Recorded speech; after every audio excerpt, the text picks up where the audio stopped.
Just like mosquitoes are the vectors of spread for malaria, a landmark article published last year in one of the most prestigious medical journals described food corporations as the vector of spread for chronic diseases. Unlike infectious disease epidemics, however, these corporate disease vectors implement sophisticated campaigns to undermine public health interventions. Most mosquitoes can't afford the top-notch PR firms. A key message was that alcohol and ultra-processed food and drink industries use similar tactics to the tobacco industry to undermine effective public health policies and programs. What they mean by ultra-processed is things like burgers, frozen meals, chicken nuggets, fish sticks, potato chips, donuts, soda pop. Ultra-processed foods and drinks can be thought of as a menace to public health all over the world. The best recommendation on all ultra-processed foods, irrespective of their nutrient profiles, is to avoid them, or at least minimize their consumption.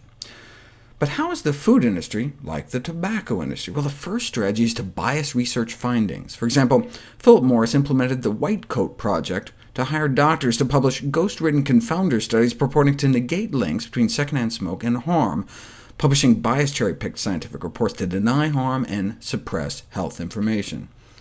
This is the actual internal industry memo describing the White Coat Project, designed to reverse the scientific misconception that secondhand smoke is harmful. Similarly, funding from these large food corporations biases research. Studies show systematic bias from industry funding, so we get the same kind of tactics from the food industry, supplying misinformation, use of supposedly conflicting evidence, and hiding negative data. The same scientists for hire that downplayed the risks of second-hand smoke are the same hired by the likes of the National Confectioners Association to say candy cigarettes are A-OK as well. Of course, Exponent declared no conflict of interest.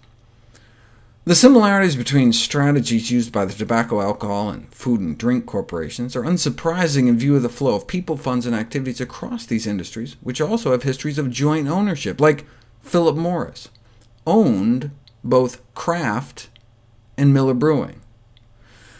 So what's their strategy? As a former FDA commissioner described, the tobacco industry strategy was embodied in a script written by the lawyers. Every tobacco company executive in the public eye was told to learn the script backwards and forwards. No deviation was allowed. The basic premise was simple. Smoking had not been proved to cause cancer. Not proven, not proven, not proven. This was stated insistently and repeatedly. Inject a thin wedge of doubt.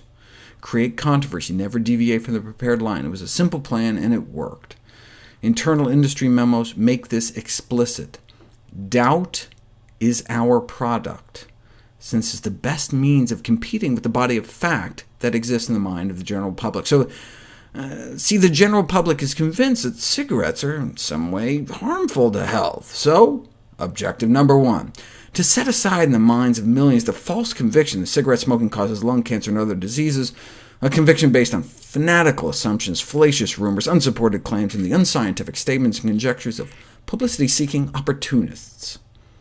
We need to lift the cigarette from the cancer identification as quickly as possible, and to establish once and for all that no scientific evidence has ever been produced, presented, or submitted to prove conclusively that cigarette smoking causes cancer. Similar to what's now coming out of the food industry, from the same folks that brought us smoke and candy.